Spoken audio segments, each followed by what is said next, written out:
നമസ്കാരം. പിണറായി വിജയൻ്റെ സർക്കാരിനെയും ഏതെങ്കിലും തരത്തിൽ ഒരു നല്ല 4 വാക്ക് പറഞ്ഞ് വിമർശിക്കുവാൻ കെൽപ്പുള്ള ഒരു നേതാവ് ആ പാർട്ടിയിലുണ്ടോ? നട്ടലുള്ള ഒരു നേതാവ് എന്ന് ചോദിച്ചാൽ ഇല്ല എന്ന് പറയാൻ കഴിയില്ല കേട്ടോ. കാരണം എല്ലാവരെയും നമുക്ക് പിണറായിയുടെ ഏറാൻമൂളികളാണ് എന്ന് പറയാൻ കഴിയില്ല.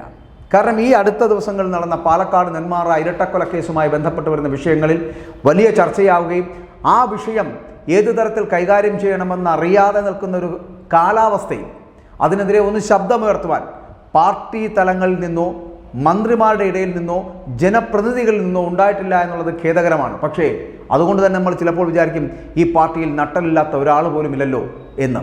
കാരണം നട്ടലുള്ള ഒരാളുണ്ടായിരുന്നെങ്കിൽ ഈ പിണറായിയോടൊരു ചോദ്യം ചോദിക്കില്ലേ എന്ന് ചോദിച്ചതാരാണ്? നമ്മുടെ ജി സുധാകരനാണ്. പാലക്കാട് നെന്മാറ ഇരട്ടക്കൊലക്കേസിൽ പോലീസിനെയും ആഭ്യന്തര വകുപ്പിനെയും വളരെ രൂക്ഷമായി വിമർശിച്ചുകൊണ്ടാണ് മുതിർന്ന CPIഎമ്മിൻ്റെ നേതാവായിട്ടുള്ള ജി സുധാകരൻ വന്നത്. കേരള സമൂഹത്തിൽ അരാജകത്വം പടർന്നുകൊണ്ടിരിക്കുമ്പോൾ പോലീസ് അത് വകവയ്ക്കുന്നില്ല എന്നുള്ളതാണ് സുധാകരൻ്റെ വിമർശനം എന്ന് പറയുന്നത്. പോലീസ് സ്റ്റേഷനിൽ ഒരു പരാതി കൊടുത്തിട്ട് അതിൽ വേണ്ട രീതിയിൽ നടപടിയെടുക്കാത്തത് കൊണ്ടല്ലേ പാലക്കാട്ട് 2 പേരെ വെട്ടിക്കൊന്നത് എന്നുകൂടി ജി സുധാകരൻ ചോദിക്കുന്നു. അങ്ങനെ ചോദിക്കണം. ചെയ്യേണ്ട കാര്യം ചെയ്താൽ ആർക്കും നന്നായി ഭരിക്കാൻ സാധിക്കുമെന്ന് കൂടി ജി സുധാകരൻ ഉറപ്പ് നൽകുകയാണ്. അമ്പലപ്പുഴയിൽ ഒരു പൊതുവേദിയിൽ വെച്ചുകൊണ്ട് ജി സുധാകരൻ ഇത്തരത്തിലുള്ള വിമർശനങ്ങൾ ഉന്നയിക്കുമ്പോൾ ജി സുധാകരൻ്റെ നട്ടൽ നിന്നും കുഴപ്പമില്ല എന്നുള്ള സൂചന തന്നെയാണ് നൽകുന്നത്. പാലക്കാട് നെന്മാറ ഇരട്ടക്കൊലക്കേസിൽ അമാന്തം ഉണ്ടായിരിക്കുന്നു. ഇല്ലെങ്കിൽ 5 വർഷങ്ങൾക്ക് മുമ്പ് സജിത എന്ന് പറയപ്പെടുന്ന ഒരു വീട്ടമ്മയെ കൊലപ്പെടുത്തിയതിനു ശേഷം ആ 5 വർഷങ്ങൾക്ക് ശേഷം കഴിഞ്ഞ ദിവസം നെന്മാറയിൽ ഒരു ഇരട്ട കൊലപാതകം നടത്തുവാൻ തക്ക തരത്തിലേക്ക് ചെന്താമര പോലൊരാൾക്ക് എങ്ങനെയാണ് ആവേശമുണ്ടായത്? പോലീസിൻ്റെ കെടുകാര്യസ്ഥത. പോലീസിന് അല്ലെങ്കിൽ പോലീസ് മന്ത്രിക്ക് ഇതിനൊന്നും സമയമില്ലേ എന്നുള്ള ചോദ്യം കൂടി അതിനകത്ത് ജി സുധാകരൻ ചോദിക്കുന്നുണ്ട്. ആഭ്യന്തര വകുപ്പിൻ്റെ ഏറാൻമൂളികളായിട്ടുള്ള പോലീസുകാരും പിണറായിക്ക് കുഴലൂത്ത് നടത്തുന്നവരുമൊക്കെ ഒന്ന് ചിന്തിച്ചാൽ നല്ലത്. കാരണം ഇനിയും ഇവിടുത്തെ മനുഷ്യജീവനുകൾ പൊലിയാതിരിക്കണമെങ്കിൽ ആഭ്യന്തര വകുപ്പും ഇവിടുത്തെ പോലീസ് സംവിധാനങ്ങളും കാര്യക്ഷമമാകണമെന്നുള്ള സൂചനയാണ് ജി സുധാകരൻ നൽകുന്നത്. അദ്ദേഹം പാർട്ടിയെ എതിർക്കുകയോ ഭരിക്കുന്നവരെ തള്ളിപ്പറയുകയോ അല്ല.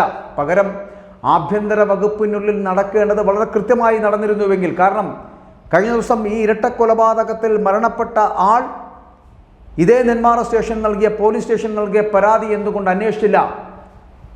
അന്ന് ആ പോലീസുകാർ വളരെ കാര്യക്ഷമമായി പ്രവർത്തിച്ചിരുന്നുവെങ്കിൽ ഇന്ന് ഈ ഇരട്ടക്കൊലപാതകം നടക്കില്ലായിരുന്നു എന്നുകൂടിയുള്ള സൂചനയാണ് ജി സുധാകരൻ നൽകുന്നത്. അപ്പോൾ കാര്യക്ഷമമല്ലാത്ത പ്രവർത്തനം നടത്തുന്ന ആഭ്യന്തര വകുപ്പും പോലീസുകാരും മാത്രമാണ് ഇന്ന് കേരളത്തിലുള്ളത് എന്നുള്ള സൂചന കൂടി ജി സുധാകരൻ നൽകുമ്പോൾ അതിൽ നിന്ന് നമുക്ക് മനസ്സിലാക്കാൻ കഴിയുന്നത് ഇത്രയേ ഉള്ളൂ: പിണറായിയുടെ ആഭ്യന്തര വകുപ്പും പരാജയമാണ് എന്നുള്ളതാണ്. രാജാവ് നഗ്നനാണ് എന്ന് വിളിച്ചു പറയുവാൻ കഴിയുന്ന തരത്തിലേക്ക് നട്ടലുള്ള ഒരാളുണ്ട് എന്നുള്ള സൂചന തന്നെയാണ് CPIഎമ്മിൽ നിന്നും ജി സുധാകരനെ പോലുള്ള നേതാവിൻ്റെ ഈ വിമർശനങ്ങൾ കൊണ്ട് നമ്മൾ മനസ്സിലാക്കേണ്ടത്. അങ്ങനെ വിമർശിക്കട്ടെ.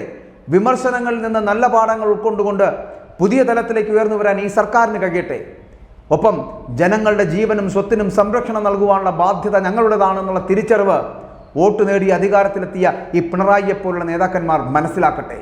അങ്ങനെ മനസ്സിലാക്കിച്ചു കൊടുക്കുവാൻ പറ്റിയ ജി സുധാകരൻ, അദ്ദേഹത്തിനൊരു ബിഗ് സല്യൂട്ട്.